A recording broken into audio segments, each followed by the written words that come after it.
4, 3, 2, 50-second opener. Here we go.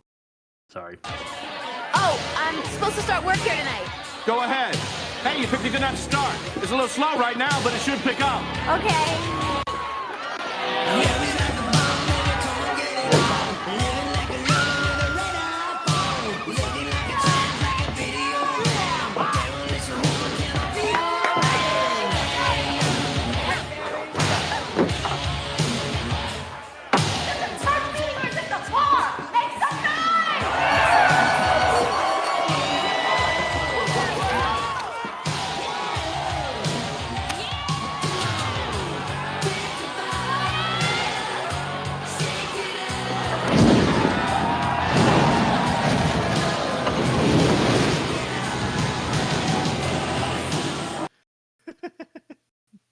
Hello and welcome to the Worst Movie Ever Made, an experimental movie podcast designed with one thing in mind: to find the worst movie ever made. I'm your host, Chris Ackman. I'm joined by my co-host and fellow mad scientist, Rob Scucci and Bob Hasek. Hey guys, how are you and why are we doing Coyote Ugly? Fuck you. That's why we're doing Coyote. So I'm writing down the timestamps because I forgot to do that. Low bar and front. Right. Okay, so I am livid.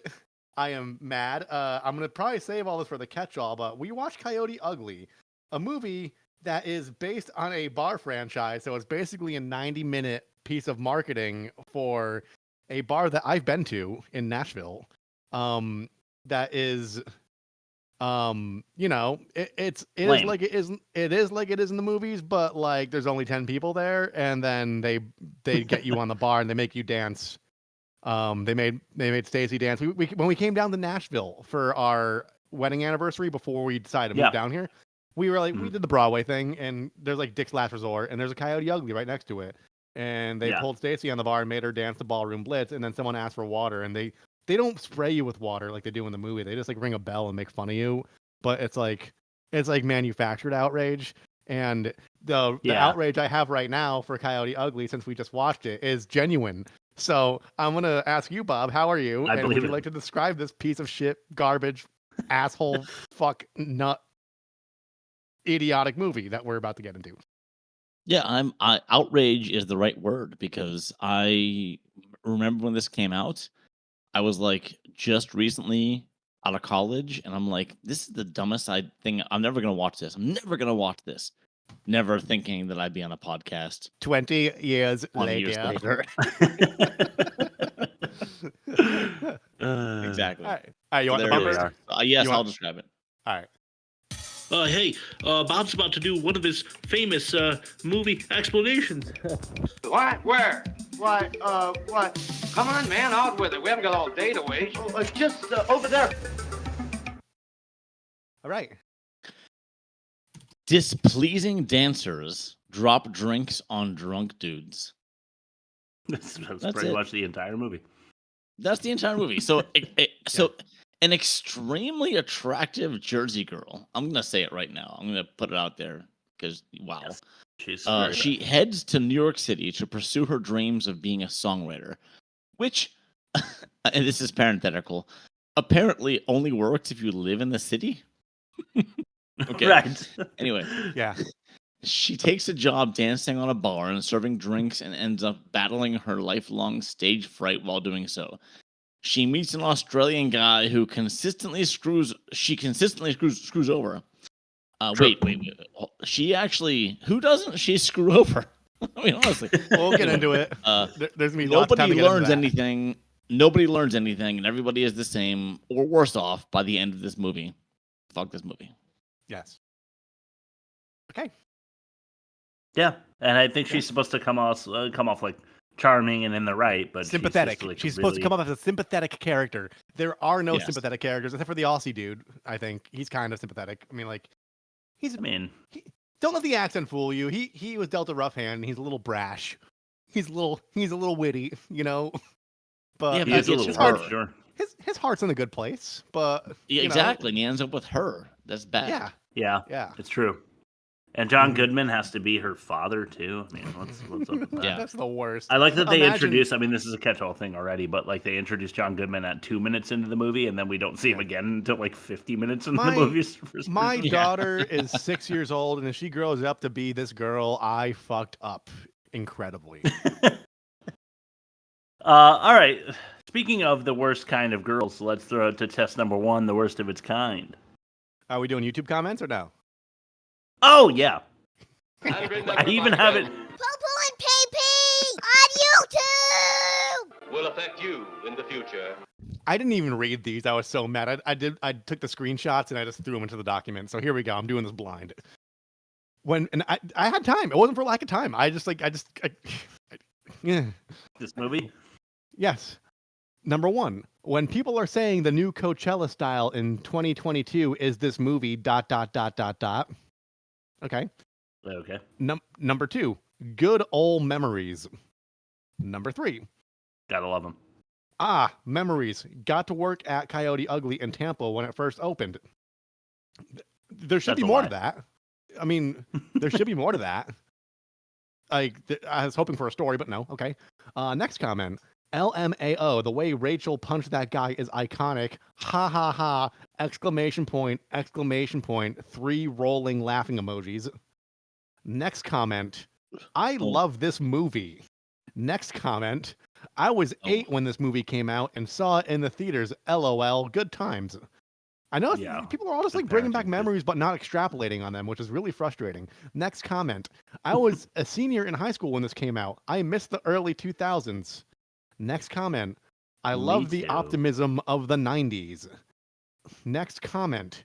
Here from the Gone in 60 Seconds DVD. So they saw the trailer and they're like, okay. I have 3 more. The last one I'm saving is my favorite. So next one, now that I'm looking at them. I'm legitimately don't remember what this film was actually about. It's like Top Gun, but rather than love story and planes, this was love and bartending. That's the worst analogy I've ever heard. Next comment. It's even worse than I remember. And my favorite one that I'm looking at right now is John Taffer. Shut this down. He would. Is that raccoon shit? I'm shutting this down.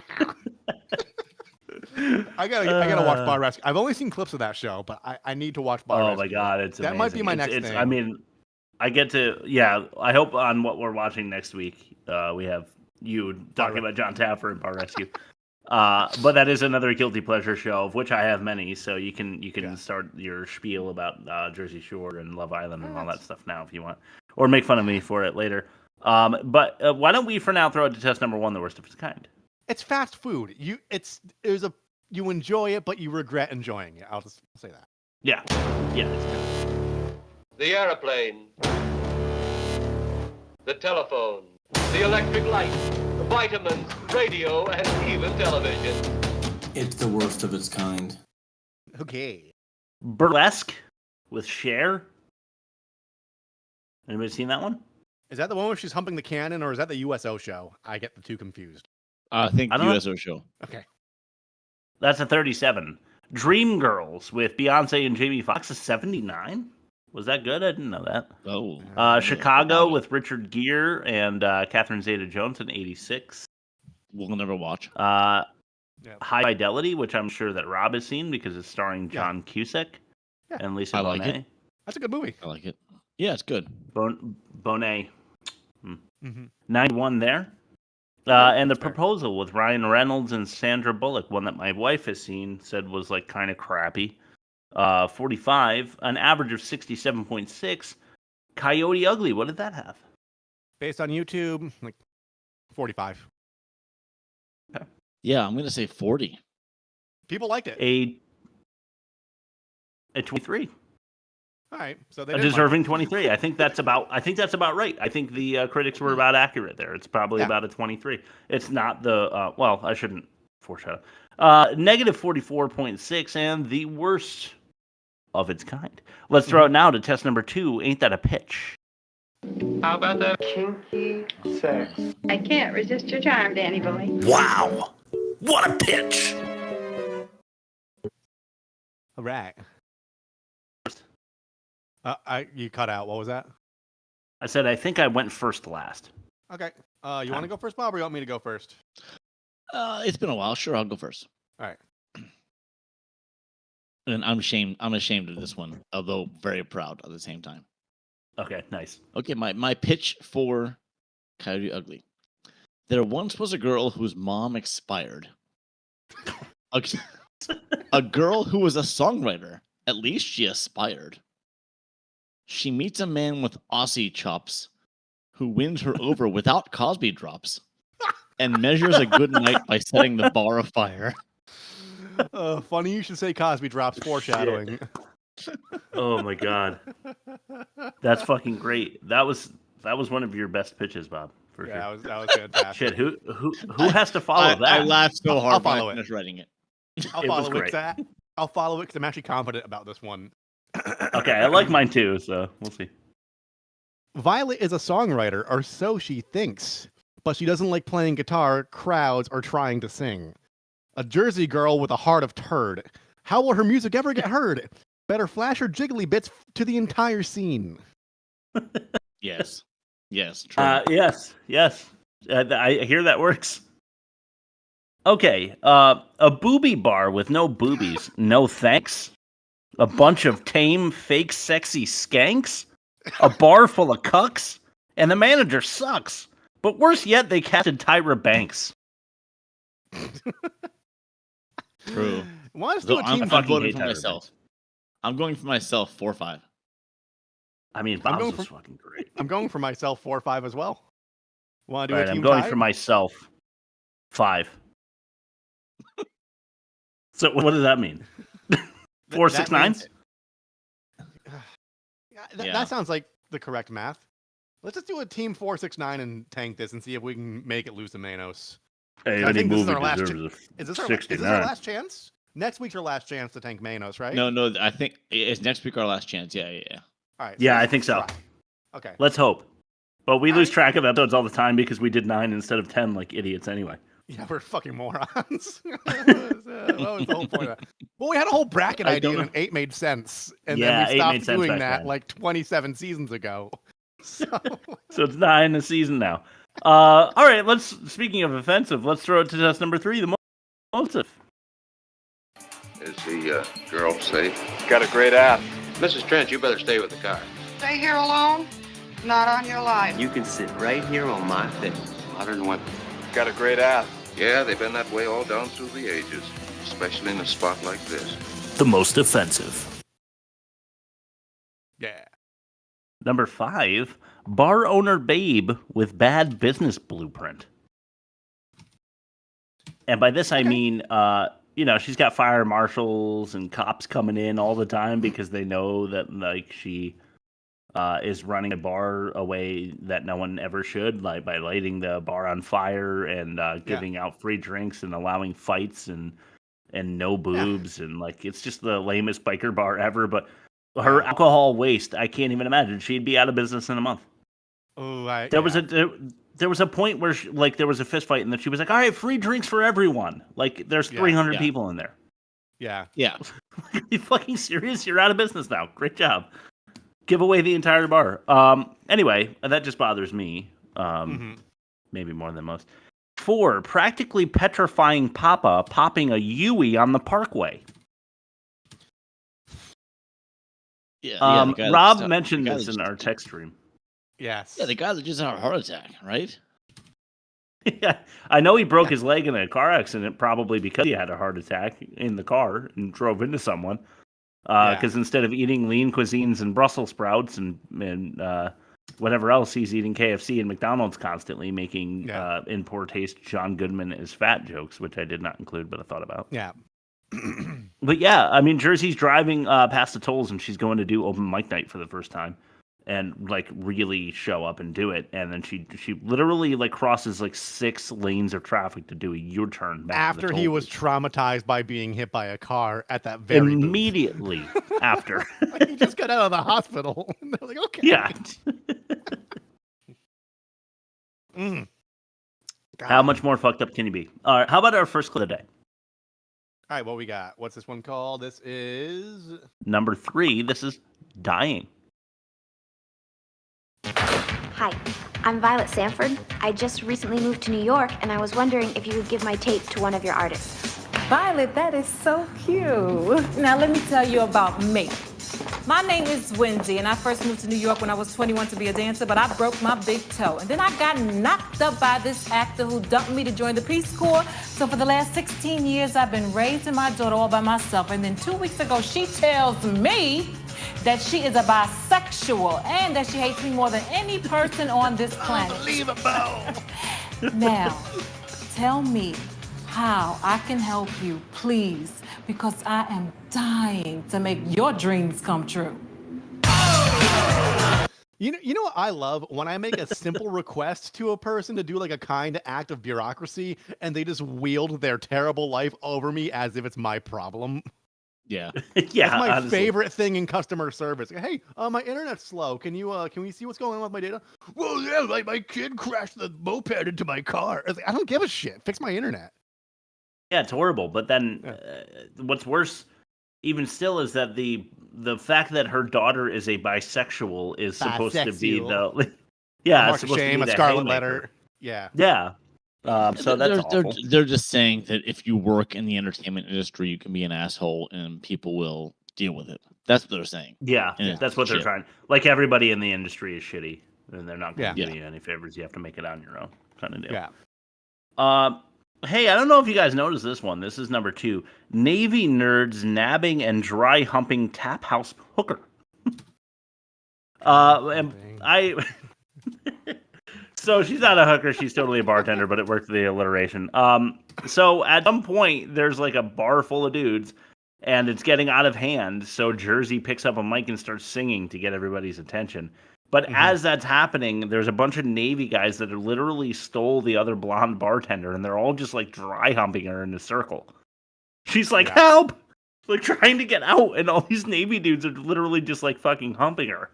It's a really, really strange moment that you're not supposed to pay attention to. It's really bad. Yeah. Yeah, it's really fucking bad. But so what's number 1? Not as me. I know, right? It can't be worse than that. But let's try. Here's another clip. This is number 1. It's Ashamed. Good one. This is how it's going to be? You're not going to return my phone calls? If you needed money, you should have come to me. I would have found a way to take care of you. Dad, you can't even take care of yourself. Hey, I am doing just fine on my own, thank you very much. Oh, really? So how come you're not wearing any socks? Yeah, there should be no humor. I had a minor disagreement with a clothes dryer. Just face it, Dad. You need me. And I moved out, and that's what bothers you. No. What bothers me is for the first time in my life, I was ashamed of it. I would have never thought that would have ever been possible. So I know it's like 2000, and I'm trying not to like read into it too much, but like of all the things she could have been doing in the city to make it, that wasn't that bad. What did she do? I mean, it was kind of a wet t-shirt contest because they were splashing water and like humping the bar, but like she had a bra on and it was like a red tank top.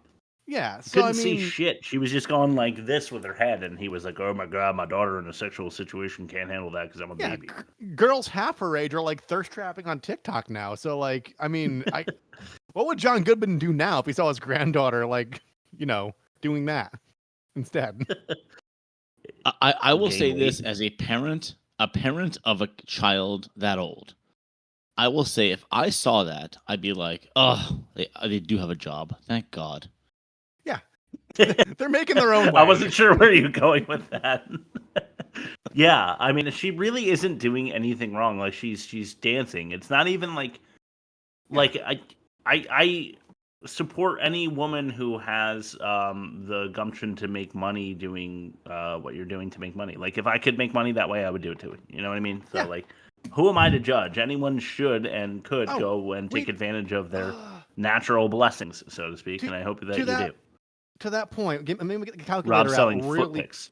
Oh, I tried doing that. I thought you were gonna show foot pics and plug site or something. No, but I did enroll on footfinder.com when I was between gigs. So Stacey and I did some math. When she overheard them at the cafe, they made $300 a night, right? Assuming a 5-day work week, that's $1,500 times 52, $78,000 a year before tax. Fuck yeah! In 2000 money. Money. Right, So, but then it's hard to be a coyote though. Yeah. You really got to have some issues. Yeah. Whatever. I don't know what it is, but anyway, let's go to your ad read. I'm just saying, go ahead, Bob. She paid her rent. As far as I could tell, she paid her rent. She never had an issue with that kind of the bills. No. And this is before cell phones and all that stuff, but still, I do I think no shame. No shame. She should not be shamed at all. But she lost that Punisher comic. Hey, Rob, this guy wants a peek at your goods. Permit me to see one. Bring in the big one. Rob's ad read. Today's episode of the worst movie ever made is brought to you by Cosby Drops. Cover your glass because you're just one zip-zop away from being zoobied in your pudding hole. Jello pudding. Jello pudding. Jello pudding. Jello pudding. Jello pudding. Help me. Jello pudding. Hey, hey, hey. Jello pudding. Jello pudding. Cosby Drops. Hide your daughters. Thank you so much, Cosby Drops. Woo! So glad that they joined. Okay, test number 4, the worst dialogue. When I heard this dialogue, I thought, how can any race be so stupid? Good, right? How did you do Jello pudding so many times in a row? Like that? I don't know. That was fucking impressive, man. That's what they made me do. That was on the script they gave me. Right. Well, I can't believe you pulled it off. That's amazing. All right, let's get back into some clips. This is number 5. Number 5. Or I'll. Why would you give up on this? Because I've been giving up on people my entire life, and it's a nasty little habit. So you're going to sing at the club, or I'll... Or you'll what? I'll never kiss you again. That sounds like a threat, Mr. O'Donnell. Well, let's just say it's going to be quite a long, cold winter. That's supposed to convince me? It's working, isn't it? Your knees are getting weak. I'll think about it. Try again. I'll see if I can get off work. Getting warmer. All right. You win. I'll do it. I love winning. I hate that so much. Or I'll is something you should never lean on if you're a writer because it never sounds real. No one says that ever. It's just one of those things. It's up there with why I oughta. Yeah, honestly. Yeah. One day to the moon. But the getting warmer too, and his his very idle threat, where the woman in this situation, in my experience, my experience only has the power to decide who kisses who because the man always wants. You know what I mean? It's just clunky and gross and bad and stupid, and I hate everything about it. Number 4. This is Big Deal. Right, it's so easy to be you, isn't it? You have no dreams, no hopes, no chance of getting hurt. When was the last time you took a chance on something? For real. Some of us don't have that luxury. Why is that? Oh, right, we don't talk about you, right? It's a big secret. Come on, Kevin, let's play a game. I'm gonna guess why you left Australia. Doesn't matter. Why? You were in jail. No, that's not it. You have a wife and 4 kids in Sydney. Come on, am I getting warm? Come on, Kevin, I don't have a lot of time. Why'd you run away from home? I didn't have a home. Is that what you wanted to hear? I don't have a family. I mean, that's the big secret. Are you happy? Huh? You gonna feel sorry for me now? You gonna hold me close while I tell you I had to change homes every 2 years? I had a bad childhood, big deal. I don't need your sympathy. Because I'm here and I'm living on my 2 feet like I wanted to. That was my dream. And at least I did with a little bit of dignity. Oh, he got her. He got her. He really got her. But I'm just hearing in my head, Foster's, Australian for queer. How to speak San Franciscan vagina. Is he a foster child? Is that what he's saying? Yeah, he was bounced through the foster system, is what I gathered from that. Yeah. Okay, I mean, like, spell that out. They went there but didn't go there because, like everything else, they wanted the biggest audience they can possibly get. Mm-hmm. You know what I mean? And like, they couldn't even say that he was a foster child or that. I just but why is she such a cunt to him? Oh, the only person that tried to help her in a strange and unfamiliar land where she's still trying to get on her feet? I don't know, Chris. she like, he literally brought her to work with him and split the money. Yeah. He Right. didn't have to do that. No. He let her perform in front of Abraham Lincoln to get over her stage fright. It's true. That's true. And as we well know, he is a vampire slayer. So what an audience to have. Yeah, exactly. Right. Where can they find Abraham Lincoln Vampire Slayer, Rob? Hunter. www.theworstmovieevermade.com. Click the buttons and type in the title. You'll find it. I'm like, oh my God, is it Hunter? Really? Have I Yeah, forgotten? Abraham already? Lincoln Vampire Hunter. Yeah, you're right. It totally is that. Damn. Mm. I mean, he slays some He does slay them. vampires, Yeah. among other things, you know? Go Abe. All right, number 3. Okay, I'm sorry for this, because this is part of a song, but I had to include it. This is Nothing's Going Away, because I swear to God that's what she says. Tell me if I'm wrong. I don't like to hear I'm wrong when I'm right. And I don't like to have the rain on my shoes, but I do love you. But I do love you. What's that drop? Constant drop. I don't like to see a sky painted gray. And I don't like when nothing's going away. So it's Nothing's Going My Way, but it does sound. But as a songwriter, she should enunciate better. Because I only because I saw the name of the clip and I watched it on Google Drive to get the clips. Yeah. But it was on Hulu, so I put the captions on to see. I should have put the caption on. I should never do this. You know what? John Goodman is ashamed of me too. And nothing to be ashamed of. You were right to call it out because it sounds like she's saying that because she's not enunciating. I mean, it's still trash, right? Yeah. And we got 2 worse than that. Let's start with number 2. Toddlers. You're giving me a job? I'm giving you an audition. Don't be late, Jersey girl.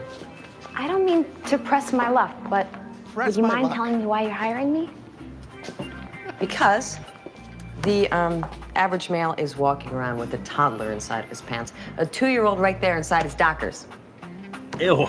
Men have 2-year-old children in their pants? That's why you're hiring me? Ew. You look like a kindergarten teacher. The kids will love it. Sorry I asked. Coyote Ugly, financed by Jeffrey Epstein. Yeah. It was the bar owner, Lil, that killed him. Yeah. That doesn't need any explaining, so let's throw it to number 1. Snarl. Thank you. You know what? Fuck it. Oh, you ready for some cringe? Here it comes. This is 4C. I'll meet you. Okay, we're closing up, girls. Can I ask you something? What? What does Coyote Ugly mean? Did you ever wake up sober after one night stand and the person you're next to is laying on your arm and they're so ugly you'd rather chew off your arm than risk waking them? That's Coyote Ugly. My All right, let's go, God. ladies. Well, why would you name your bar after something like that? Oh, because Cheers was taken. Fair question. Cabs are out front. You're rich, Jersey. Yeah. Have a good night. The woman who purchased me is named Sandy Rosenfeld, a divorcee with 3 grown kids, a passion for long walks and short-haired hunting dogs and Italian opera. Her ex-husband is a CPA. Her favorite artist is Van Gogh, and her New Year's resolution is to lose 15 pounds and to see Barbara in concert. Okay, I owe you. So what was that auction for? Just to have dinner and get you? Because I was pretty sure she was paying $250 for that hot Australian rod. They were going to touch tummies while rolling around. They probably did. It's just they didn't go that far to show it. Yeah. You think he went out back? If you know what I mean. Yes. Back alley ball bobbling. Coyote Ugly, the name of the bar, is when you wake up with someone really ugly, and that sucks. Why is it called? Because you'd rather bite off your arm than wake them up. Yeah. Like a coyote would bite off their own arm to get out of a bear trap. I don't understand. Like that 127-hour guy that James Franco played. But when when he cut his arm off. What don't you get? Or something. If the Rock was a coyote. No, that's I don't not get it. why you name your bar Coyote Ugly. Yeah. Even if the term is that, you would like to bring in customers. Yeah, it's like calling your bar Shitty One Night Stand Central. Yeah. Like Ugly Girls Are Here is the name of the bar. But it's already done well before this movie's even aired. So who is the loser now? Rob? I don't know. They should make a Hard Rock Cafe. No, they should make a Planet Hollywood movie. Can you imagine? What's a stupid shit? Hulk Hogan is an alien. Anyway, all right. Let's throw it to test number 5, the worst production. Forgive me, Father. I've sinned. Sorry, that unbelievable. We're on production, you said, right? He does not forgive me. How are you gonna make this movie? Shooting first and asking questions later. What do you got, Bob? Well, this is really an assumption more than research. I think this was, and this is my tagline, was made only for sex appeal. So yeah, Jessica Simpson. I don't know how old you guys were in the early 2000s, but she was like the 13. Sex symbol of the early, aside from Paris Hilton, I guess it was Jessica Simpson, and she was offered this role. She was offered the role, and she only declined because of the partial nudity and the sex scene, which, by the way, was ultimately cut anyhow. Like the sex scene was like, I was gonna say I don't remember that. I remember the other blonde chick's butt cheek is the only thing that you see that's halfway. Yes. Yes, that was all taken out eventually. Honestly, it was they both kind of had the same issues. Like, we don't want this in the movie. But Jessica Simpson said no way. And anyway, she sucks as an actress apart from the music in the movie. And like sexy bartenders dancing while being soaked with water is all the movie has to offer. Like, there's nothing story-wise that this movie had that was original. It was like, if you take it down to the bare bones, it was like every other 80s, 90s rom-com type bullshit. Mm-hmm. And I think it was just for sex appeal. Yeah. That's my opinion. So the tagline is made only for sex appeal? Yes. Yeah. Well, I mean, I completely agree, but it's so tame for being a sex appeal movie. Yeah, it really is. But it's a sex appeal, not sex. Yeah, it's not showgirls. It's like Like a beer commercial. Yeah. Like a beer commercial from the 80s. Yeah. Yeah. Yeah. All right. But why? Like, you know, there's a reason that other people don't make movies based on beer commercials. You know. Yeah, we're unpacking it right now. We actually are. All right. We're breaking the fifth wall or something. Test number 6, the worst acting. The saucers are up there, and the cemetery's out there. But I'll be locked up in there. It's the worst acting.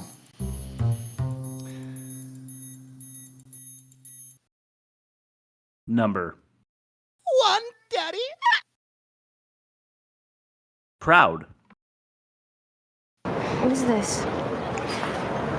It's just that all our lives, you know, we always had one thing in common, you and me. What are you talking about? It's like, you know, we said we wouldn't lose our virginity until we got married, and that didn't happen. And then we said we'd go to college, or junior college, or dental hygienist school, you know, and that didn't happen. We've never followed through on a single thing, you know, and I think that's what makes us so special. And this is why you're crying. Well, a long time ago, you told me that you were going to move to New York. But everyone thought you'd just stay in Jersey and get married like me and Danny are gonna, you know, and look at you. No matter what, you really did it right. And I'm so proud of you. Proud? I just made a discovery. And I on. don't know. I don't even know if it's accurate, but she said me and Danny, like just like me and Danny did. And I just realized that Danny is like so. It's like Danny, but New Jersey'd. Mm-hmm. Yeah. Like Denny is the New Jersey version of Danny. Yeah. I don't know why that, like, for me, that's so accurate. Also, is she crying? Yes. Yes, she is, Chris. Is that a Grease 2 reference, or is that Danny? Denny. Denny? I couldn't tell you, but I don't quite. I wouldn't put it past them to make a Grease 2 reference, thinking that was clever. So.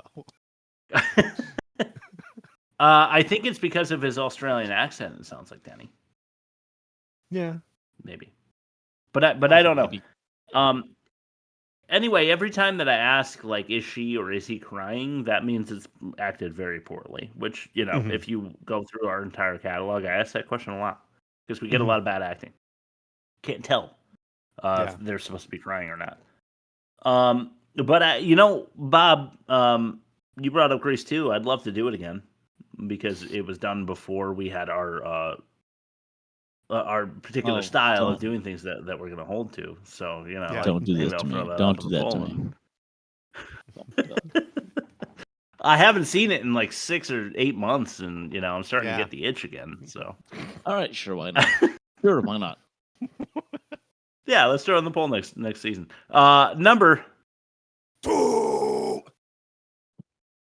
This is Cheese Cheers.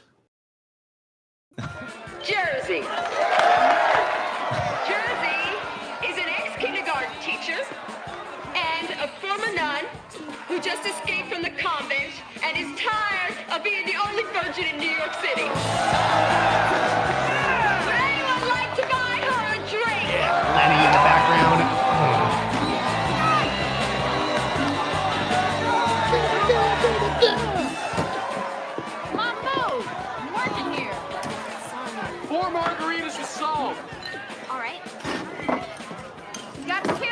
No mix, no salt, no blender. Okay, how about a Black Russian? No mix, no salt, no blender. But Lenny Kravitz had to be worked in. Yeah. It's a fucking bar. She's a ex-kindergarten teacher, ex-nun, and the only virgin in New York. Why are these things that I want to fuck? Yeah, I never got the whole virgin thing. It's like, don't you want somebody who like knows what they're doing? A little experience to like a certain degree. To a degree, yeah. Yeah.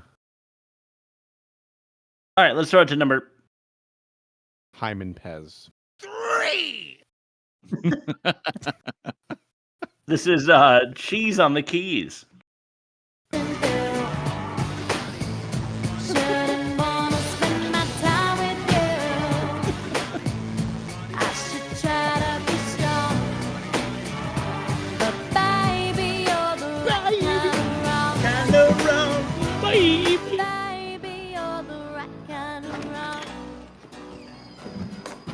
What's going on? Why do I need my guitar?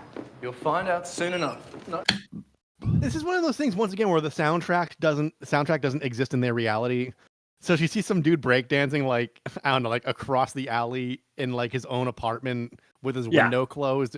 But like that beat, she's like, yeah, because like someone in a focus group when they were punching, someone was punching up the script, like, we need an urban guy that inspires her to write her pop song.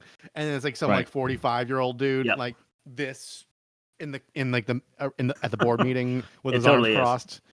Yeah. You need to go to theworstmovieevermade.com and click our YouTube link and watch this one after Sunday or after to see this clip, because it's so fucking cheesy. Where she gets the inspiration from the breakdancing guy across the street who's got like hip hop going. Oh my god, it's fucking awful. We have Natalie and Bruglia at home, guys. Sorry, I'm muting myself on this. All right. Let's go to number 4. Yarg. This is Low Bar. I told you not to break the rules.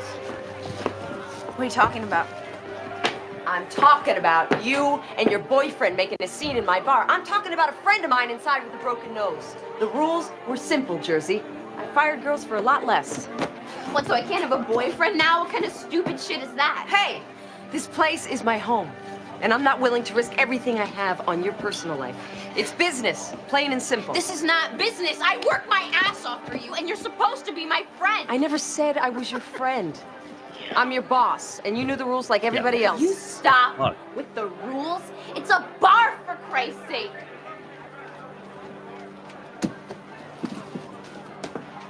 Then what are you so upset about? You know, that was a good zinger, though. She like demeaned the business owner because like, oh, it's just a bar, and she's like, all right, yeah, but why do you care then? Being like, yeah. Like, I can't have a boyfriend? No, literally, I spelled this out before you started working and dating that guy. I said, you can't fucking come in here. And Tiffany didn't bring her in there. But the bar owner doesn't know that. The point is that we don't want fist fights and shit happening because you're like a hot, sexy girl dancing on the bar and your boyfriend's going to come here and start swinging his fists at people. It's a business. And she's like, you're my friend. Blah, blah, blah. No. She spelled this all out. She's firing you. This is a direct result of bad behavior. Sorry, you broke the rules. You're gone. Fuck you. And she's like, oh, no, at least you're like a piece of shit. I can feel good about myself for being a songwriter and you're a bar owner. It's like, no. You're a fucking loser and you broke the rules. Get out of here. You're fired. Fuck you. You know, that's how I feel. Yeah. I remember when I used to work at an Amazon fulfillment center, right? And like, there was this one guy who was like super cocky, like, oh, I'm so much better than this. I'm so much better than this. And I'd always be like, then why are you, if you're so much better, then why are you working the same job that we are? What are you doing now? Like, what's going on in your life that's so great that's causing you to be here with us who are also doing this? Yeah. You fucking jackass. Yeah, though I consider this a social experiment. I'm actually doing it for my thesis. Yeah. I mean, I'm here working at Amazon for my thesis. All right, let's throw it to fact or no fact. You didn't come here for crappy poo-poo facts like this. Might be my favorite bumper ever. It's funny. It's my least favorite. Chris, your audio's fine, but your video's locking up. Oh shit. Okay. It's I don't know better why. than. No, you came here for some stone cold facts from Bob, like this one. In my land, women are for advancing the race, not for fighting man's battle.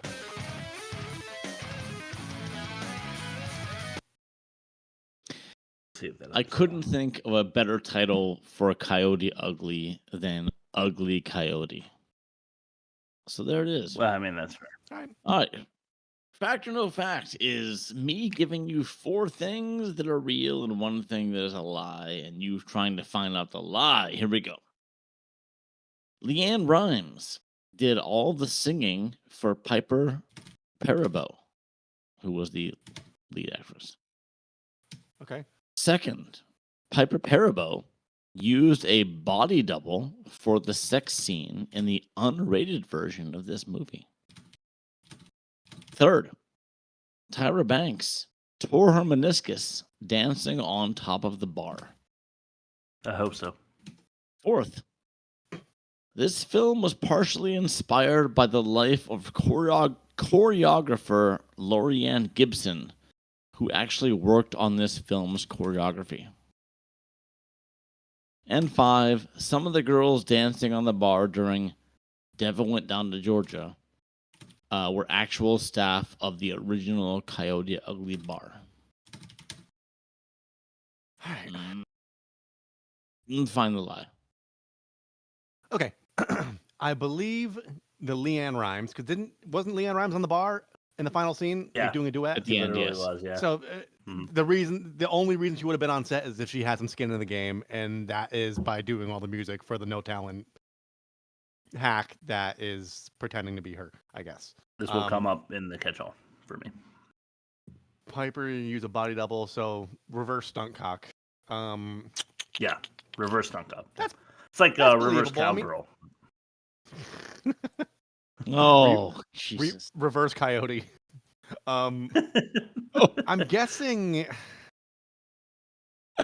I don't know enough about Piper, but like that's a thing where it's like, if you're a young, like, attractive actress, you don't want to be known for like the sex scene that early in your career, because it could be received one of 2 ways. It could be met with acclaim, or it's like, oh, that's all she's good for, her career's over. So I could see that's the thing. Yeah, if it does really well, then you're the girl that like is sexy and like only get cast showed it all and wasn't afraid. Yeah, you could be like Margot Robbie in Wolf of Wall Street, or you could be the Berkeley from Showgirls. It's Berkeley. Yeah. Because that movie has had a renaissance since, but like that pretty much stopped her career dead in its tracks. And not much of a renaissance either. Really. No, but they aired at like an Academy thing to like a standing ovation or something. So she has that, I guess. Tyra Banks tore her meniscus dancing on. I mean, it was a wet bar, and those are lacquered, and I'd imagine that being slippery. So, of all the places you could tear your meniscus while filming a movie about dancing on a bar, I'd say that would be the one. So I believe that. Yeah. Partially inspired by choreographer Lorianne Gibson, who worked on this film's choreography. Once again, I'm thinking the same logic as Leanne Rimes. Like, if you have skin in the game, you'd be invested in it doing well. So I could see if it was based on your story and you were a choreographer and you were on it makes sense to be on the payroll. Sure. And then dancing on the bar, Devil Went Down to Georgia, actual staff. See, that's believable, because this whole movie was kind of like marketing for a franchise. Yeah. Like that. So bringing in someone like the OGs would make sense. But I didn't really, we try not to research these things so we could actually get through the segment without going, oh, I knew that already because I read it beforehand. So it could be true, but I don't know. So I'm going to say, shit. Against my better judgment, I'm going to say body double for the sex scene. And the only reason I'm saying that is because it never made it into the theatrical cut, and B, even if it is a body double, the viewing audience doesn't know that, and they still assume it's you, and it still is points against your reputation if it's not good. So and furthermore, Jessica Simpson turned it down, so from that point, they had to go and find somebody who was willing to do it. So I'm gonna double down. I'm gonna double down. Just double down. Piper P. Fucking double down. Piper Parabo's unrated pussy not in the previews. All right, double downing. Okay, so Leanne Rimes did, in fact, do all the singing for Piper Perabo. Yeah. Okay. Which, when the two are singing on the bar, Leanne Rimes essentially performed a duet with herself. Okay. Not surprised there. Speaking of Piper Perabo, she used a body double for the sex scene in her unrated version of this movie. So we both lost. Okay. Rob, why did you lead me astray? What the fuck? You both lost. I don't care. Tyra Banks did indeed tear her meniscus during her dancing on the top of the bar. But fucking love that. I'm happy again. The film that was partially inspired by the life of choreographer Lorianne Gibson was Honey with Jessica Alba. Oh, okay. Jessica Alba Honey was inspired by choreographer Lorianne Gibson, who actually worked on the film's choreography for Honey. Which means some of the girls dancing in the bar during Devil in Donna Georgia were actual members of the staff of the original Coyote Ugly bar. No surprise there. There it is. Right. That's too bad. I'm glad to hear that Tyra Banks broke her meniscus, though. That makes me really happy. And I'll tell you why in the catch-all. It's right there. This gives me a plan. Time for the catch-all! What were you thinking, John Goodman? This was between Roseanne. Three of my catch-alls. This was between Roseanne money and Oh Brother Where Art Thou money. So maybe he was just hard up. Yeah, maybe it was all the cocaine or whatever. Yeah. I was thinking, while she was talking to John Goodman in the opening shots, there were several ass shots. Like, hey, look at that. Yeah. While talking to John Goodman. Like her butt or his butt? Hers. Probably the sexiest part of the entire movie. I have no shame in my affection for her rear. She is a rather attractive female. I don't blame you. Yeah, she was. Was. Is. So I'm assuming kind of she's still alive. She's my age. She's almost exactly my age. I can say that. Oh, no shit. Yeah. Like 4 months apart. Something like that. You looked into this. I did. You still got a shot, Bob. So I didn't really write things down because I wanted to let my rage control me on this one, but see where it goes.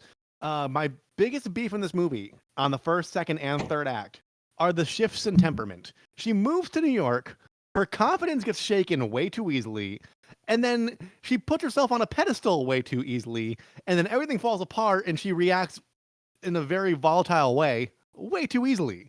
This takes place over the course of what, a couple months? I think. I assume, yeah, maybe. Yeah. Or a few weeks, maybe. Yeah. But so it's like she went from like, oh, I'm not good enough to, oh, I'm hot shit to, oh, everything fell apart and it's nobody's fault. I mean, it's not my fault. It's everybody else's fault. And then immediately shifts to like, oh, I have stage fright again. Like, yeah, she is a shit. Not buying it. Yeah. I wrote keyboard roof access. Kind of nice. But I'll go again. Who is that guy pointing in the direction of 30 or 40 people? She's like trying to get the bartender to like tell her who that guy is. That's like he just like is attracting everyone in the club. It turns out to be the Australian dude. But she just like points in the direction of 40 people, and the bartender's like, "Oh, that's Mr. O'Donnell. He's the club manager or whatever." Just fucking with her. Right. But how did he know who she was pointing to? Because it was like an entire crowd she was looking at. Right. All right, go ahead, Bob. I'm going to give this movie some credit. I think the editor is who I'm going to give credit to. Every time I pause the movie, which was often because I can't sit through a movie like this. Because you can't stop looking at Piper Perabo. It was freeze framing, taking screenshots. Sure, why not? Why not? So every time I pause this movie, the stills maintained emotion, pacing, theme, and story. Like, okay. Like I've watched a lot of movies where I've paused and it was awkward and like you can tell the background wasn't quite feeling it and the foreground maybe like was like, but this like they did their due diligence and like as an extra in a TV show, I'll say like you pause something in the wrong moment, you'll see the background actor looking at the camera, or you'll see the foreground actor like breaking character. This, I'll say they didn't do any of that. I'll give them credit for editing down, or should I say, filming down to general good details. Nice. Okay. Yeah. Well, maybe. Do you think it's worth a 23? Is that what did it? A 23? On Rotten Tomatoes. Yeah, 23 is good. Yeah. Okay. So editing got them there. Like 1/4 of the movie is good, and that's the editing. Yes. Goes back to something we said earlier on the air. You're telling me she lives like 25 minutes from New York City when she's living with her dad. Yeah. And like when I have not really gigged in Nashville because we started family, and like it's just, you know, different. It's not conducive to my life right now to be doing that kind of thing. But when I lived in Connecticut, it was like I played a lot of gigs in New York. I played a lot of gigs in New Haven. I lived in Milford, Connecticut. You hop on a train. They have house amps. You bring like your guitar, and it's pretty much all set. Or like you bring your cymbals or whatever. And as someone who went to a number of Rob's gigs, pretty good. Yeah. He's pretty good at fucking music. Thank you. You just, you know, you live somewhere where it's a little cheaper than where you're trying to break through. And then you go to the expensive place, you try not to spend a lot of money, and then you fail miserably, then you go home. Yeah. And then, and then luckily, like your mom may have made like lasagna or enchiladas, and they're in the fridge with like a little note on them saying like, I hope you did a great job. And you're like, I didn't, but I'm going to eat these. And then my you mom go to never bed. once made enchiladas. So jealous. Oh, it's like what? It's like white people taco night enchiladas, but equally delicious. You know. Okay, that's fair. Yeah. You know what I learned is that no one really has black olives for taco night. Huh. Yeah, but I fucking love black olives with tacos. Yeah, that's a good call. Yeah, I agree. Great. Okay, this is my turn. Yeah. I was only staring at your ass for the first 15 minutes, said Bob to Piper Perry. I mean, the Australian guy to Piper Perry, which he called him out for what it was. But that would have been me. Yes, I would. I totally would. I wouldn't have admitted to it at that age, but yes, that would have been me. Yeah, he was like, I was only staring at your ass for the first 15 minutes. Just disconnecting a man's headset at work, though, while mid-conversation for his attention is fucked up.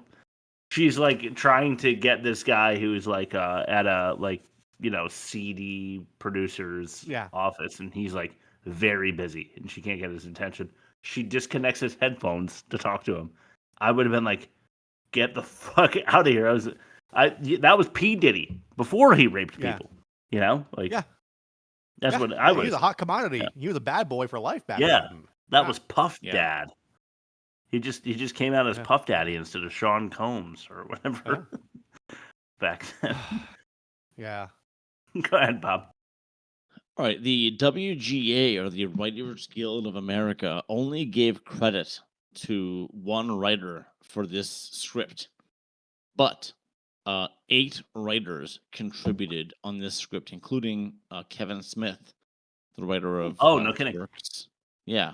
Yeah, we all know Kevin Smith, right? And then Vince McMahon and Hulk Hogan. I have no idea. I that doesn't make any sense to me. But anyway, Kevin Smith, the guy that made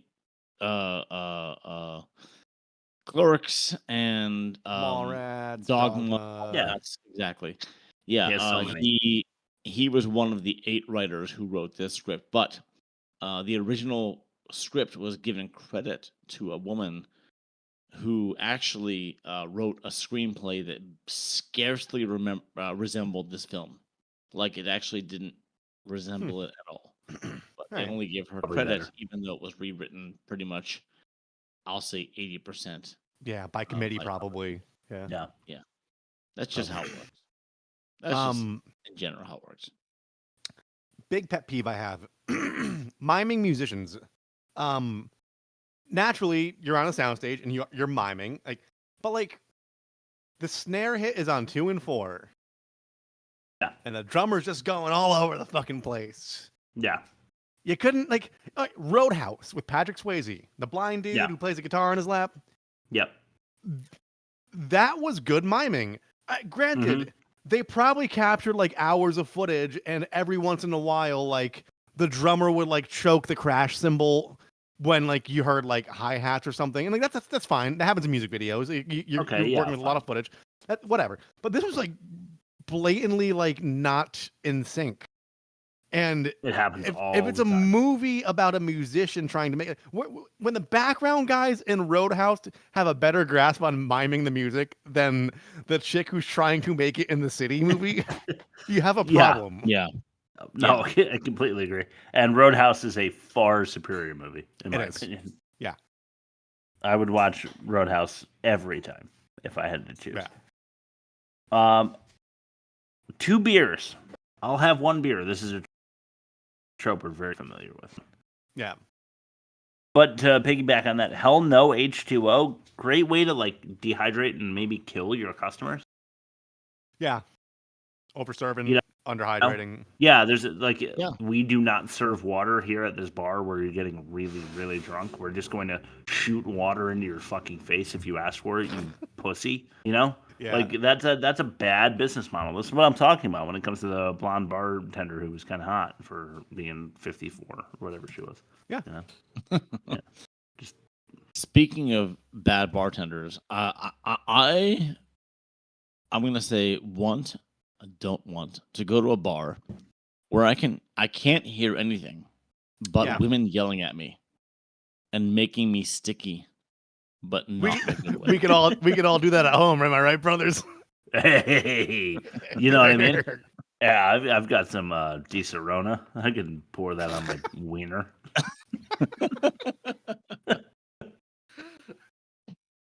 I don't have that. Yeah. Go ahead. That was my yeah. So the guy works as a short order cook, as a fish chucker, has a really, monger. A really fucking nice place. A lot of vintage comics. And he can afford cardboard cutouts of various presidents and others. That's true. Yeah, that's true. That just goes to his former jobs part-time. Like I worked in a video store part-time and I had all kind of cardboard cutouts. Ah, that's a good point. That I could bring home, and I was like a college student. So yeah, I'm gonna say that was a previous job of his. I don't know what. Out your bingo cards, because I think officially Bob is giving this movie too much credit. He's blinded by the piper. I'll take it. Blinded by the butt. All right, keep going, Rob. That's it. It's just it doesn't add up because he has that's a pretty big apartment. If that was his apartment, unless that was just like one of his jobs that he was after hours to do that thing. Yeah, but that's like that kind of square feet in like today's money would be like $4,000, $5,000 a month. Oh, easily. Yeah. Yeah. And Bob, I just keep ragging on you because I want this to become your like dildo door. That was for me for Tank Girl. You know, where we just like make fun of you about Piper Parabo until the I don't care. She's gorgeous and she's my age. I'll take it. But I meant to say that we don't have water. On the last one that I said, my last catch-all. We don't have water. Triggered Devil Went Down to Georgia dance on the bar, which apparently they do that every time that like somebody orders water and they spray them. Then they do the Devil Went Down to Georgia dance on the bar. Right. But I really liked how 2 guys were fighting and then Jersey went up to him and she was like, "Here's $10. Don't fight," and that worked. Right. It worked. In the times that I've been in a fist fight, I don't know that some girl coming up to me and offering me $10 not to do so would work. But what's more, she gave him $10. She's like, "Hey, why don't you guys both simultaneously ice out that chick at the bar with the $10 I gave you?" True. Yeah, they're gonna have to split it. Yeah. Yeah. Somehow. Yeah, right. Go ahead, Bob. So I went back to singing breaks up bar fight, which we already talked about that. Yes, we did. Yeah. I'm gonna say the only way to explain my stage fright is to be slutty to you, and then and say that fear is the same as raging hormones. Apparently. Yeah. Not only did they drive across several lanes of traffic and almost kill everybody in the car. Yeah. They careen onto the sidewalk after her set was supposed to have already started like 15 minutes ago. Truth. And the band, who was presumably hired for their time, were waiting patiently. Yes, they were. What reality is this?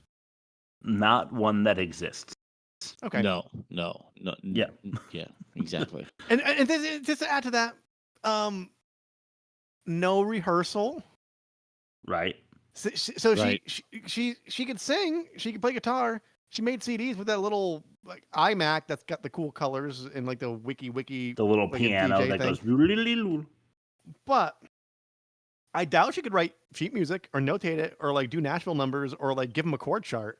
So she just gave a bunch of people sight unseen a mixtape, and then they booked the show and they played it flawlessly, despite her overwhelming stage fright and all she'd been through. Right. Yeah, maybe she played like Guitar Hero or Rock Band for a week before that, though. Yeah, that's a good point. Yeah. You know, get ready. Yeah. For what a crowd really feels like. You know. Yeah. I'm not buying it. You know. They somehow get everyone to clear the bar off instantaneously every time they do a dance. Yeah. It should be full of beers and peanuts and cocktails and napkins and all sorts of shit, but every time they dance, there's nothing on the bar. So they're like, hey, everybody, pick up everything in front of you. That's never, ever happening. Never, ever, not once. Guys, we're really badass here. Just pick up your drinks for about 35 seconds. This is how we do it here. We're really cool. We're really cool. We like to dance. just pick up your drink. When you put it back down, put it on the coaster, because if the bar's wet, then they'll slip and they'll fall down and they'll get hurt. Tyra Banks tore her meniscus. Yeah. It's true. That is my point. All right. The product placement. MGD, if you weren't around in the early 2000s, that was Miller Genuine Draft. Casio. Yep. Keyboard. This is why I don't watch commercial movies or streaming shows, because it's constant product placement. Yeah. Yeah. I'm of two minds when it comes to product placement, because they exist in the real world, and people, if you see someone drinking a can of Coke like casually without like making sure the logo is like facing the camera like Bob is right now, we got paid $37,000 for that spot right there. We actually did. Yeah. we have to own up to that. It's keeping the lights on, but like Stranger Things did a good job. Like she likes waffles. Eggos existed in the 80s, but I digress. John Goodman lives with a life of guilt because his wife gave up and he didn't push her hard enough. You can't win in that situation, because if she wanted to give up, you need to support her for that. As a respectful spouse, you need to support whatever decision they make either way. If she's saying I'm hanging it up, you don't want to push her beyond her limit when she said she's had enough. But then if you don't do it, then it's like, will you be resented your entire life for not having pushed them that little extra nudge they needed to do what they wanted to do to follow their like? What do they want? What does John Goodman want out of this? Like the odds are so stacked against you becoming a pop star too, that like it might as well have been Einstein's wife being like, no, keep going. You'll find relativity. You'll figure it out. You know, like. Yeah. I don't blame John Goodman for being like, you're never going to fucking succeed in the Hollywood, like pop star business, because that shit doesn't happen to anybody. You have to hit the lottery. But like, I don't think you should be carrying all that guilt for like his wife saying, okay, not for me, and then like just going, okay, like do something else. I support you doing something else completely. Coca-Cola Zero. What else? What else can you do there? Yeah, that's the way to go. Yeah. All right. I can't tell. I'm gonna give them a check minus for the forced irony of extinguishing the fire marshal. Yeah. So he comes in and like doesn't want to order anything, and the Jersey's like, "You got to order something. This is not like pay for parking. You have to like get something." So he gets a water, and then because she knows the rules, and if you have a water drink, you have to like douse the person in water, and it's the fire marshal. So forced irony. But I can't tell whether or not I like that. Yeah. So, check minus. Yeah, Go ahead, I'm Bob. with you on that one. This is near the end. John Goodman shouting to the toll booth guys while U-turning. Oh my God, yeah. That ain't happening. Like you're not hearing him. I have that too, but I have a little bit more catch-all to get through before I get there. So holy shit. Okay. Go ahead, Rob. I'm done then. I will riff on your laundry list because I can go on. I for have days more as well. catch-all for this movie than I've had for any other movie. I got 3 more or 2.5 more. Bob, why don't you do your 2.5 and then Chris will lightning round and we'll riff on that. Yeah. All right. So I have this is in her last musical number. She harmonizes by herself. You can't do that. Like I'm no musician, but you can't harmonize by yourself. Yeah. I don't see why not. She's a ventriloquist. This is where my half comes in. Oh, John Goodman, please, John Goodman, don't dance. That was my half. And here's my last full one. Every time Violet passed by that heavy bouncer, he was reading a book about college. Oh, that was Phil, right? That was our boy Phil. Yeah, and Phil. Selmo from So Pantera. we'll get to that. We'll get to that. I thought that was funny. We're not going to get to that. That's it. Don't repeat it. I'm going to get to that. Fine. Go ahead. Go, Chris. So I mentioned the fire marshal. A $250 fine for spraying him? Is that because he took offense to it and then just arbitrarily figured out a rule that's like, don't spray your fire marshal with water? It costs $250 if you do that? Probably. Okay. Human auctions, especially the unexpected, are in poor taste. But this movie is so sterile that the auction was to take the guy out to dinner or something, not have sex with him. Yeah. I guess. $150 and you'll see the butt. That's an actual quote. Not to mention that she stops the bidding at $250 for no reason at all. She could have made $700 for all she knows. She goes $250 sold. Keep the auction going, you fucking idiot. Yeah. Who knows how much extra cash you could have? You're desperate. Yeah. That was actually Alex Borstein's debut. That was the actress who plays Peter Griffin's wife. Yeah, okay, nice. And she does the little Asian lady on Mad TV too. Yes, she was. Yeah, that's true. She was her film debut was in that scene. How about that? Good for her. I love that Amazing Spider-Man number 129, worth $1,000, is handed to him in a paper bag at a deli. Not Kevin Smith's writing, by the way. Like Kevin Smith was actually, you would like assume. he was like people were like, oh, that was you. He's like, no, that actually wasn't me. That was original. Yeah, because it's actually it's actually issue number 127.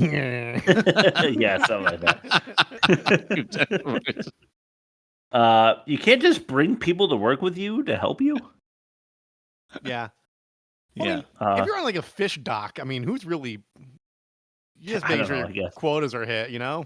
And that, I guess, like at least nowadays they're going to be like, if you treat the fish wrong, like you can't shove a dildo in a fish and send it off to, like there's all these like sexual harassment things and stuff they have to do now. Wait, did she get to keep the $250 she made for the boss?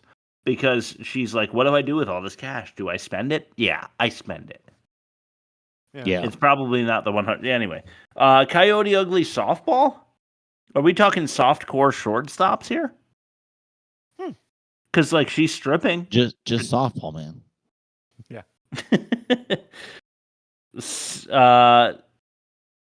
She sings at the Coyote Ugly on the bar in front of hundreds of people, no problem, but she has stage fright. Yeah, I wasn't buying it. It's her own song, as they said. That's intimate, yeah. Aren't they all? Johnny Knoxville, Kid Rock, Leanne Rimes, Phil Anselmo. What's going on here? Phil Anselmo. It really looked like modern I day. know it's not. I know it's not. But Johnny Knoxville actually made a cameo in this.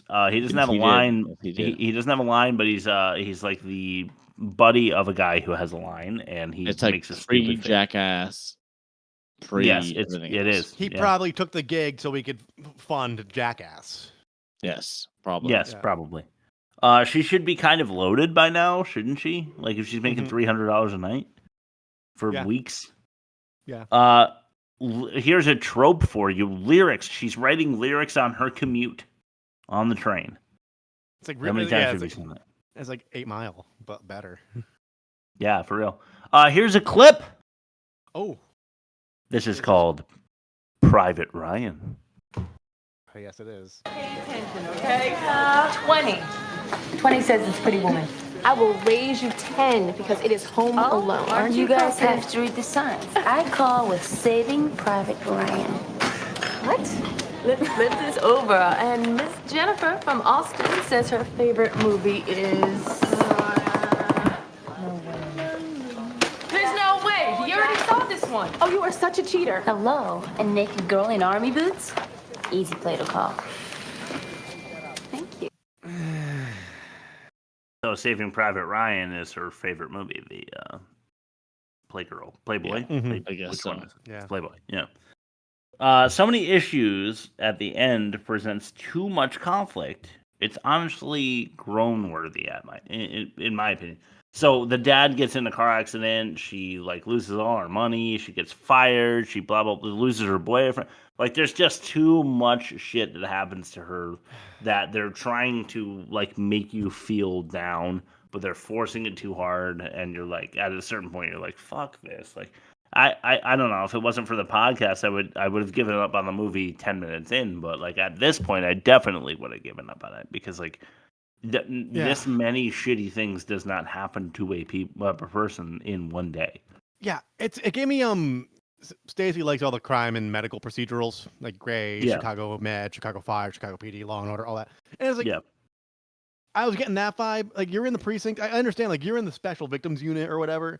But are there that many cases flying at you concurrently while someone's personal life in the precinct is causing issues with the DA? It's just obviously not. I know it's written for the dramatic effect, but it's too much. I bet they just show up to work and then oh, we gotta do we get the forensics back on that case? I'm okay. And they're just it's typing completely unrealistic. Typing lightly, and then oh, on Thursday we better check out that warehouse that we got the lead on once the warrant clears. Okay. Yeah. That's it. Yeah, right. And not a main character getting shot every 3 episodes and somehow being okay. Same vibe. Right. All right, I've got a question for you both. Okay. The nurse, she asked John Goodman on a date, the dad of Jersey, right? And she gave him Old Spice. Yeah. Do you think he was packing hard-to-kill hospital hog-style heat? He must have been. You remember Hard to Kill? Hard to Kill. What was it? Hard to Kill hospital. Hog-style heat. Hog-style heat. Yeah. Okay. Because Steven Seagal apparently had a huge wiener in Hard to Kill. So the nurse peeks at it and she's like, I gotta make love to this guy. Right? I'm wondering if John Goodman is out because of the broken leg in the car accident, and this nurse is asking him out on a date. I'm wondering if it's because he's got a huge wanker in there. I mean, yeah. I'm gonna say to not incriminate myself. And then the camera pans around, and he's got a little tiny ponytail back there. and the mustache, the Fu Manchu, maybe. Why does the bar owner care if anyone finds out she's from Piedmont, North Dakota? Who gives a fuck? Yeah, it's image crafting. If you tell anybody that, I'm going to kill you. Who gives a fuck? Yeah. The toll 123. What's that horse shit? It's when I John don't think it's Goodman's real. like, give him the Yeah. 1, 2, 3, and the whole like toll booth goes like makes different colors and shit, and then they do it again Yeah. after she almost kills her dad in a car accident. Huge production for open mic night. Yeah. Right. Yeah, it's like really crazy. Fun fact, I've played at Arlene's Grocery and Pianos, which I think were both on flyers on this movie. They are, for context, for the Northeast people, Cafe 9, Toad's Place, like smaller clubs, they're smaller than that. The biggest that I played at was the Chance in Poughkeepsie. I don't know. I heard the name because I wanted to see a band there once, but I didn't go, so Well, can't we size sucked the back room. then, so who cares? No. Confused Come on, about Chris. Can't Fight the Moonlight, personally, which was written by Jersey, right? Didn't Jersey write Can't Fight the Moonlight? Yes. But maybe Leanne Rimes released the CD at Coyote Ugly because she was like Jersey was scouted at open mic night singing that song, so Leanne Rimes was like, I'll take it. And then in the credits of the movie they actually tell you who wrote it, and that Leanne Rimes took it, and then so shouldn't it be inspired by the person who actually wrote the I just didn't understand what was happening. Yeah. What I thought should happen is that she wanted to be a songwriter the whole time, but she releases an album and then performs it herself because she gets over her stage fright. That's not what happens. Leanne Rimes takes her songs and then she gets to be the songwriter she always wanted to be. Yeah. But that's less. Anyway, Goodman dancing was fun. I'm sorry, it just was fun. No. No, he shouldn't. I knew. He should. Yeah, should you're have right. said no. I'm not going to do this. Nowadays, he definitely should have not done that because you can meme it, and I don't know why we don't have 6 memes on our fucking story right now on Instagram. Right. Rob, where can they find that?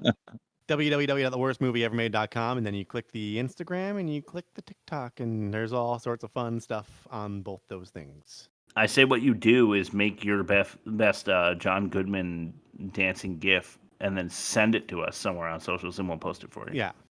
Please. There's a challenge for you listeners. We have hundreds of you by now. Wow. We could pack a Coyote Ugly bar with how many listeners we have at this point. Oh, yeah. Wow. Yes. Let's go to what we're watching. It's all you of Earth If you're not taking our recommendations, then you're... are idiots. I'll go, because mine are stupid. I have a bro date, and it's with my friend Tim, and we're going to watch Rush Hour, because we both grew up with it. And we were just talking on the pod. We were talking about it on the pod, and I thought it would be really funny to bring up again.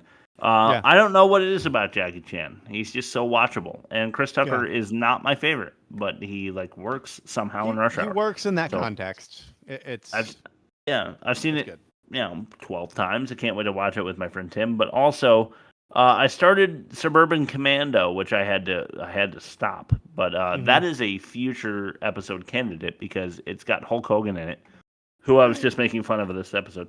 But it also has Christopher Lloyd. Mm-hmm.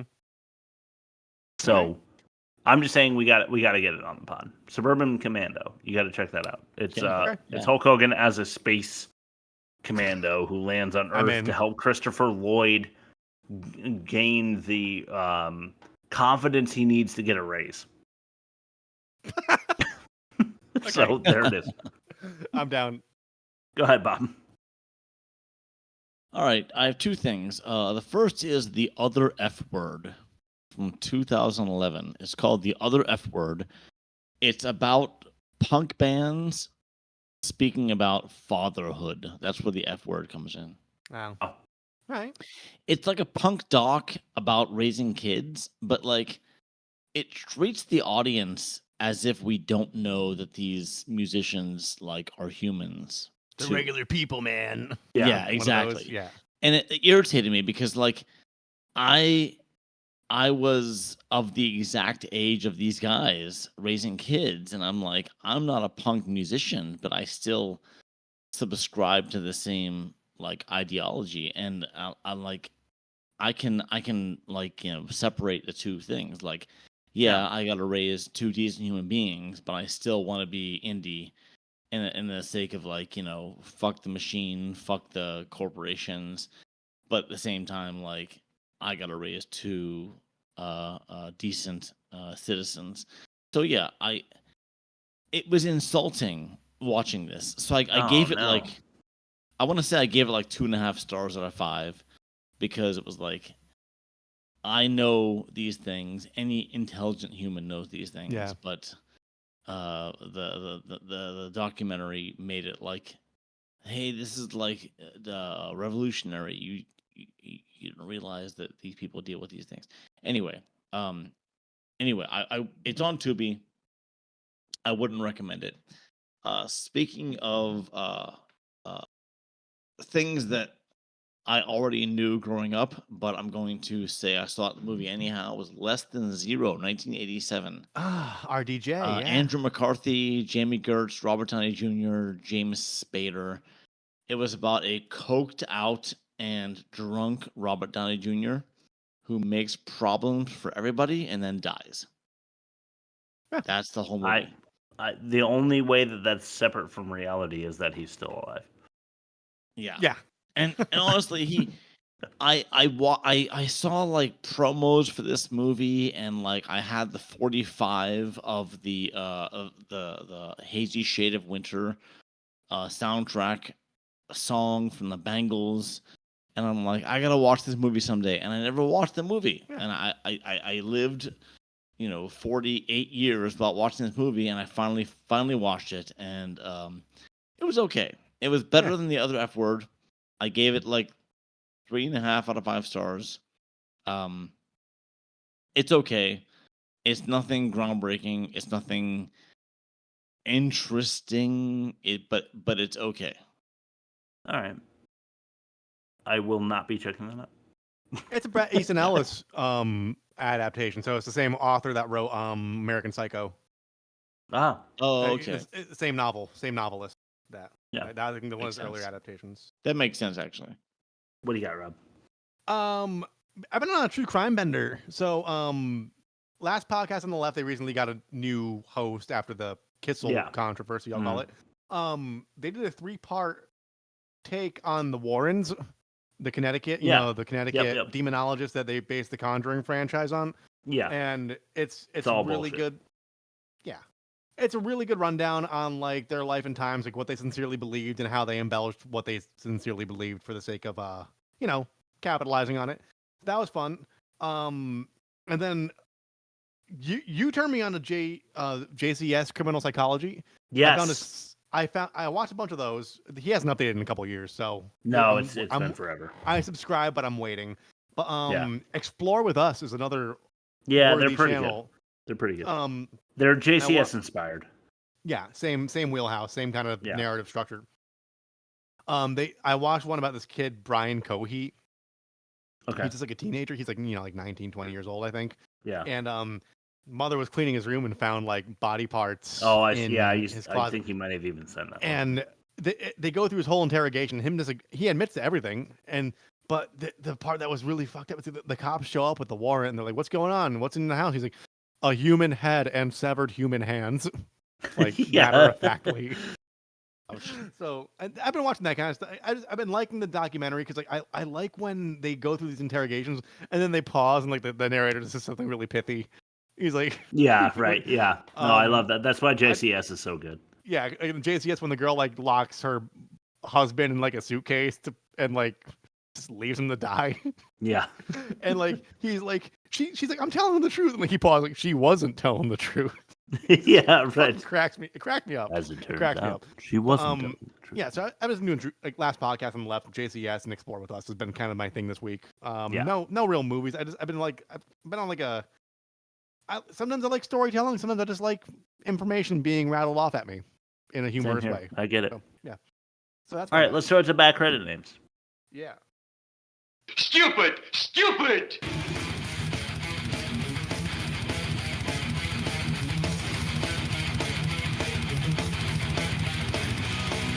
Bad credit names. All right.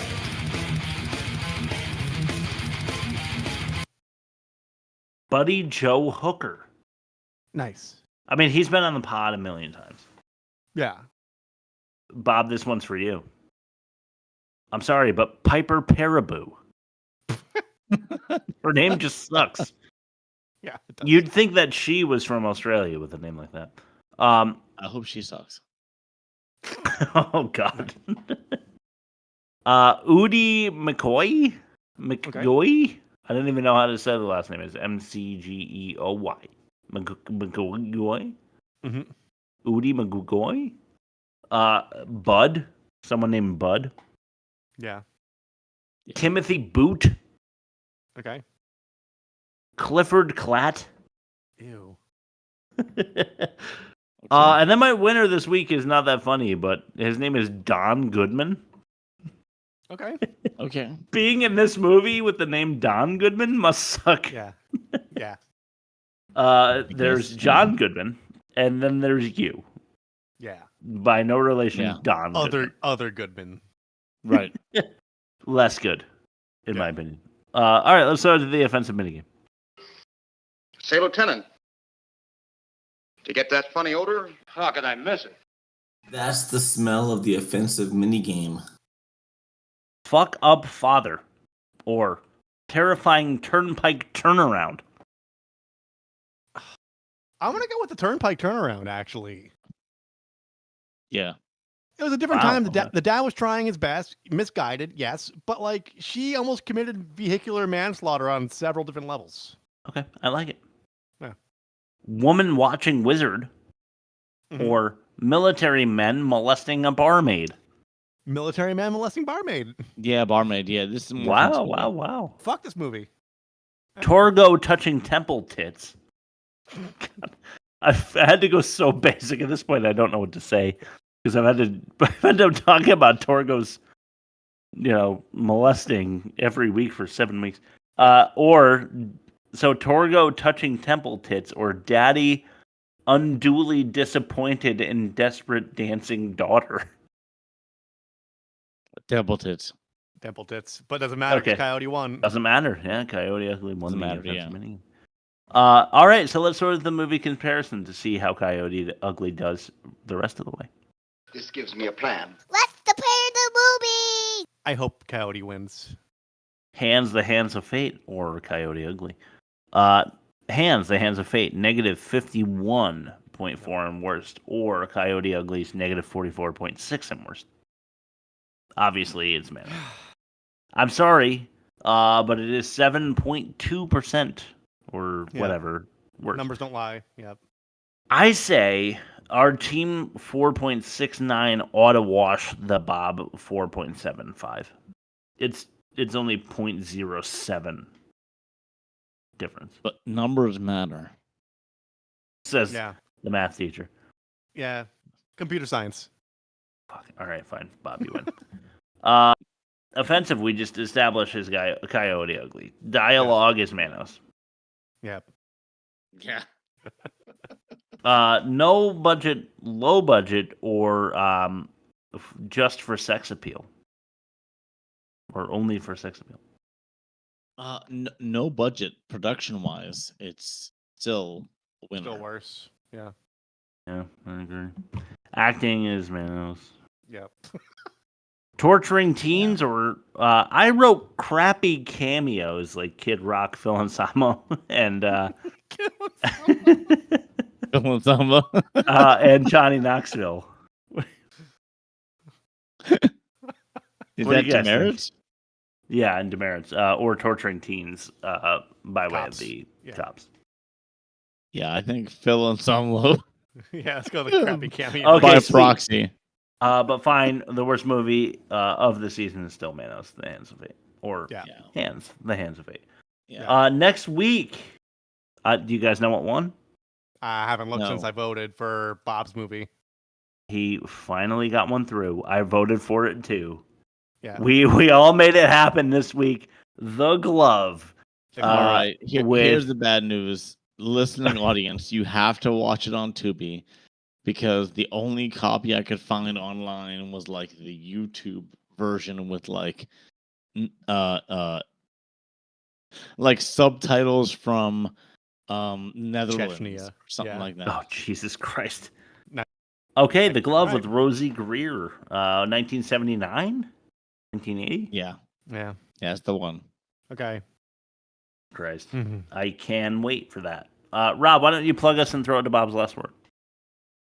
www.theworstmovieevermade.com. Click the buttons. There's a YouTube button. There's a Spotify button. There's a Google Play button. There's an Apple button. There's an email button. There's an Instagram button. There's a TikTok button. You just go to the webpage, www.theworstmovieevermade.com, and you will find our archive of episodes, our archive of video episodes, our social medias, witty banter sometimes, occasionally. Bob makes trailers. We have polls to vote for the next week's movie. Or if you email us directly, we won't even throw it on the poll. We'll just do your movie. www.theworstmovieevermade.com. Bob, what is your last word? I'm gonna throw it back to my pitch. Cosby Drops. Cosby Drops. Yes. See you It's guys about next week. time. Ta-ta.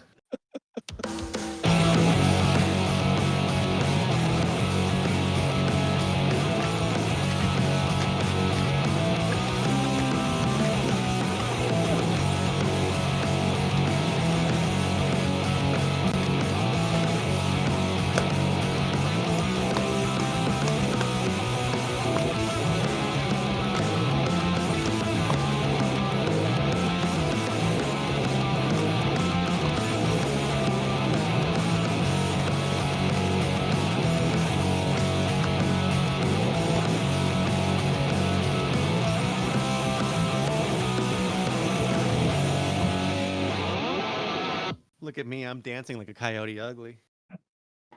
Bye, Jelly School. Bye, Jessica. Yeah, bye, Joseph.